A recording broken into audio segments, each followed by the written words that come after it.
Alessandra came to England 7 years ago as an exchange student, and she was staying at my parents' house for 5 weeks. I remember coming home from work and seeing her for the first time, and honestly I was blown away. It wasn't just her beauty, it was the way she carried herself. We instantly clicked, and I knew from the beginning I wanted her in my life forever.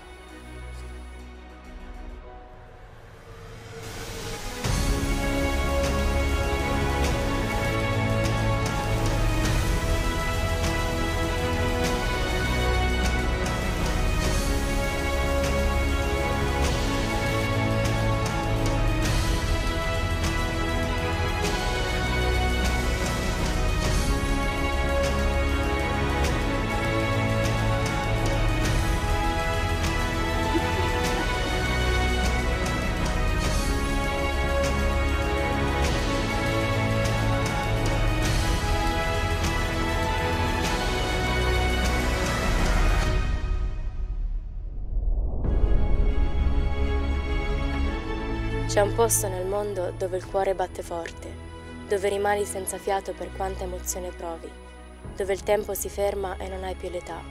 Quel posto tra le tue braccia, in cui non invecchia il cuore, mentre la mente non smette mai di sognare.